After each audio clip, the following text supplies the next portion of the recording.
या सरकारला विचारल्यानंतर या प्रश्नाची खरी उकल होईल.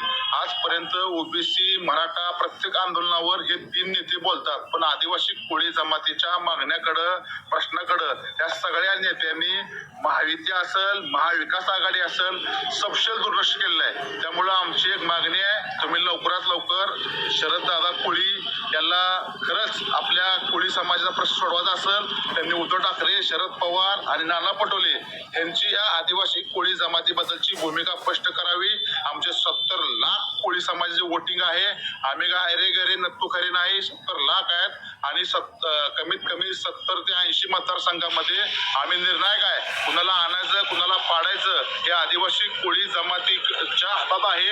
आमच्या जातीचा जात वैधता प्रमाणपत्राचा प्रश्न असेल, आद्य क्रांतिकारक राघोजी बांगरेंच्या स्मारकाचा प्रश्न असेल, अशा अनेक विविध प्रश्न राज्यातील आदिवासी कोळी जमातीचे प्रश्न सुटलेले नाहीत. त्यामुळं महाविकास आघाडीला आमची गरज असेल, आमच्यावर प्रेम असेल आणि आमचा अन्याय खरंच त्यांना दिसत असेल तर त्यांनी त्यांची भूमिका स्पष्ट करावी व आदिवासी कोळी जमातीच्या ह्या मागण्याला जाहीरपणे मुंबईमध्ये पत्रकार परिषद घेऊन पाठिंबा दर्शवा. जय हिंद, जय वाल्मिकी, जय राघोजी, जय आदिवासी. नमस्कार, मी गणेश अंकुशराव, संस्थापक अध्यक्ष महर्षी वाल्मिकी संघ. राज्यभर आदिवासी कोळी जमातीचं